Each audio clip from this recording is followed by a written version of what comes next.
use of advanced field tactics, and we have another battle in this never-ending onslaught here. This is effectively going to be the fourth consecutive battle in a row. Our army of 1,500 is now reduced to under 400. We're healing up though after that last nasty clash, and it actually makes sense to me to run the opposite way of these Sturgian forces. That way we can heal a little bit more here. They are pursuing, they have smaller armies, they're definitely going to catch us here. And so the fourth battle in 24 hours now is going to take place here. 468 troops we have. Of course, a lot of our companions are injured. I'm going to run on normal player damage for this battle. My character's at 51% health, right? So he's got a decent amount of health. He's got all kinds of scars. He's got dried blood on him at this stage. And we continue to struggle on here. We're in a little different position here. Actually, you know what? This is the original starting position. We've got all these characters. We can just drop into our 8th Corps here. These are also healed companions. Probably a lot of them are at 20 or 30%. But I think this is where we started these battles in what seems like forever ago. I've actually fought these battles over 2 days. And this is the fourth consecutive battle we've had to fight here against this coalition forces of enemy forces. You know what? I think this ridge is too good of an opportunity to pass up. I probably should have tried to take advantage of this earlier. But at the top of this ridge, there's a rock face, a rock wall that I don't think the enemy can come directly up. I think they have to come around the edges. And we're effectively going to try a variation of the Peekaboo Ridge or reverse slope defense here. We're going to force the enemy to sort of come around the corner here into withering archer fire. And hopefully with our combined forces here, we can push back yet another large force. Archers and crossbow down here towards the bottom and archers towards the top. The archers a little more vulnerable, the 8th Corps anchoring in the center. And my hope is I can distract the enemy forces here with infantry, provide some squares for them to attack while we pound the daylights out of them with our archer units. It is Sturgia. They will probably have an enormous infantry force, not very many archers. Yeah, 400 infantry. Right, it's going to be a lot of infantry. Get these archers spread out here. I can see there's a little tiny bit of a humpback in the land here that's going to be a bit of a pain in the ass. It's going to limit some line of sight here. But if I can get crossbows set at the bottom here, I think we'll get a combination of crossfire and some ridge protection here. The enemy, you see, has to come over this ridge. 448 infantry. So this is a massively infantry-heavy force. I've got my 3rd Cav here in the front. It's mostly distraction area. Of course, it's also going to slow down enemy Cav. I've got to keep an eye on the back here to see if the enemy comes up around behind us here. Just like prison, we're watching our backside here. Just like somebody who flies internationally, the time has changed so much with this time pass mod, and we've had so many different configurations of daylight that I don't actually know what day it is. I'm like jet lagged, combat lagged here. Here they come. We're going to back up our units here and open fire. It's a little bit of combination of tactics here, right? It's a combination of kiting, combination of kill box, combination of decline ridge strategy. We're basically throwing everything we can at the enemy at this stage. Yeah, there's their cav coming through. We're going to block them with our 3rd cav, try to protect these crossbowmen down here. I'll run down to counter if any get through. It looks like it did a beautiful job repelling them, at least for the time being. At least in the early stages, it's all green death spam. And part of the reason for that, of course, is that our companions, well, they're not healthy, but they're at least upright. So they're firing arrows, they're throwing javelins. Look at the size of this infantry. All right, here's our square time. Let's put the skirmishers behind them. Is this? Yeah, this is. This is enemies from behind us. This is a problem. I was concerned about this. We've got the 8th Corps back here, though. Hopefully they can sort of keep it at bay here. We're going to charge in with our archers, with our 6th Corps, with the 8th Corps. Everybody's fighting in this battle. Everybody's weary, but it's a lot better than being prisoner. Of course, at this stage of the campaign, if we get taken prisoner, it'll be a devastating effect on us. It'll take like a week plus of game time to try to get any semblance of an army back together again.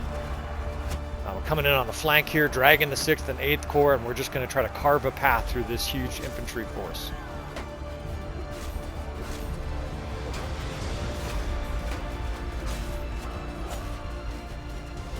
Their archers are behind that ridge, so they're not really part of this battle. That's going to help. As usual, every battle I'm at least killing one guy of my own. That looked like one of the Sturgians. It was actually a Sea Raider chief that I mowed down. We're sending the crossbow in here. This infantry wave, though, is dissolving a lot faster than I expected. That archer barrage and the fact that they couldn't even get to our guys without facing this murderous hail of darts was lethal. A lot of them, it looks like they fell back. It's almost like the AI said, you know what, that's not a good decision to go over that ridge. Let's pull back. And it looks like, 330 troops went over the other side of that ridge. That's fine with us. They still have to approach over this ridge, right? This is one of the advantages we have as the defender, is that no, that's our guys, is that we get to essentially choose where to fight. And on some level, we get to essentially wait for the enemy. These are all enemy. Cav coming in.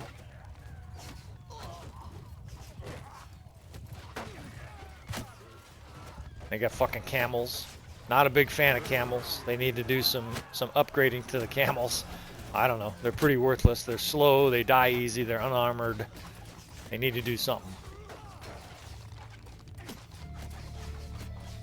At this stage, honestly, I feel like I could take the offense. Their infantry is actually sitting back. Maybe it's reforming. I haven't gone over the ridge here to see what they're doing. They've got archers now coming up, but again, this ridge is going to protect us. They have to come over this ridge to attack, and these archers, as soon as they come over this ridge, well, besides shooting at me, these guys are going to have an unpleasant welcome by our forces here. Our troops are going to hold fire here. Now we can have them fire. I'm going to drag some infantry and 8th Corps through here. A lot of these are low-ranked troops. I don't know if the enemy is just okay, so their archers are still high level, but a lot of their infantry there is really low level. Where's the rest of their troops? Oh, there they are. I didn't even see them. There's a huge bundle of their infantry that's like smashed into a little tiny wedge there coming up the hill. Fucking Battanian Fiend champs in their army. Fucking traitor. Supposed to fight with us. Yeah, 278 infantry. So we're suffering some losses as their infantry bear in here. These archers aren't going to really be able to support the enemy, so I'm going to go to the other side here where it's a lot more safety. And mercifully, these are weak troops. If we had faced a really brutal vanguard of high-level troops at this stage in these 4 consecutive battles, I think it would be curtains. But given that these are low-level troops, we're going to pull back our 6th and 8th here, wade into combat with them, throw some javelins, and I think we should be able to finally end this cascade of enemy forces here.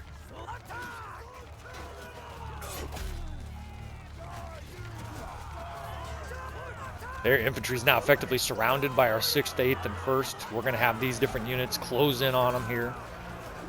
Close the vice. At this stage in our campaign, I've just decided we're going to have permanent war with Sturgia too. To be perfectly honest, and I'm not bragging, it's just been the nature, the reality of it. Fighting all 8 kingdoms, well actually, excuse me, fighting 7 of the 8 with Sturgia as an ally was too easy. Our force has enough high-powered units that we've been able to juggle the 7, especially with some help from Sturgia. But I think, at least for the foreseeable future, Sturgia is going to be an enemy too. We're just going to fight everybody. We're going to be completely obstinate, aggravated, and irascible. Right? Choose your verb. Choose your noun. We're going to be assholes. We're going to fight everybody. We're going to be warlords and take on the whole map. It looks to me like their troops are actually routing. Looking up at the power bar at this stage, the AI is convinced. The AI's finally got their shit together and figured out that they're not going to be able to take us down with peasants and low-level troops. Once we immolated that first vanguard of Sturgians, this battle is over. Look at, they're all running off into the sunrise. I don't blame them, or sunset. Like I said, I've got like battle jet lag here. this whole battle started when we took a narrow passageway to try to get to one of our cities. Lagetta is under siege. It's probably foolish to try to hold on to it. It's a very far distance away from the rest of our kingdom. But you know, sometimes when you fight hard to take a city, it's hard to give it up easy, even if it's difficult to defend. And in this case, we weren't even able to get to the siege. We had to fight this, I don't know, it was 7,000 or 8,000 enemies. Now, fortunately, we fought them in detail. None of the battles were against more than 3,000 units. And so ultimately, at the end of the day here, we're holding our sword up in the sunshine. It's a picturesque moment.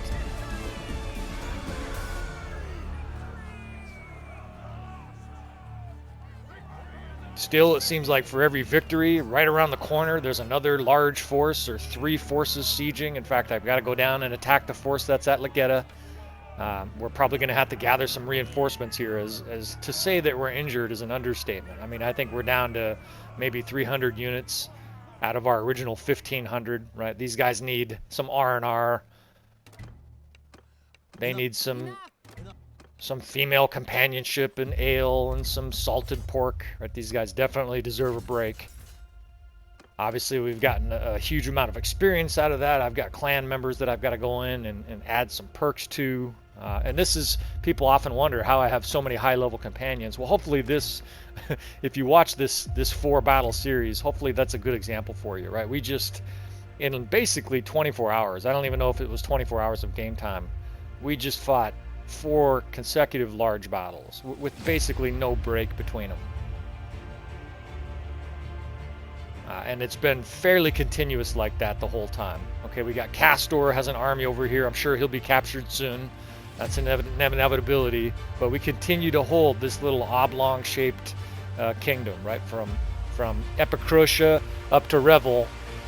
Our 3 cities, actually I guess it's 4 with Lagetta. Our 4 cities and 4 castles continues to resolutely hold out against the entire map.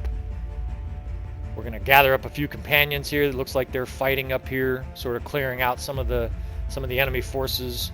I don't know why this force has 0, but we're going to go in here and attack. But hopefully you're interested in following the campaign. It is a death match against all 8 kingdoms. We're playing it on basically the hardest difficulty possible, with one exception, right? We have this incredibly powerful army. We're going to continue to drive this force around the map. And look for challenges in our campaign, and of course try to survive, right? The enemy is attacking us on every flank. Today there was 4 battles. Tomorrow there might be 2 battles with a huge army. So who knows what's going to come in the future in this campaign. We're going to try to do some interesting tactical stuff every battle, and honestly that's because of necessity. If we just charge headlong into the enemy here, we're toast. So we will continue to do tactics here on Tactical Enlightenment. Otherwise, it wouldn't be Tactical Enlightenment, right? It would just be some other YouTube channel. So hopefully you're enjoying this content. I appreciate all you subscribers, all you commenters, and people asking questions, trying to figure out what I'm doing, or even those guys that are giving me help. Stay tuned. Thanks for watching, friends, and I will see you guys next time.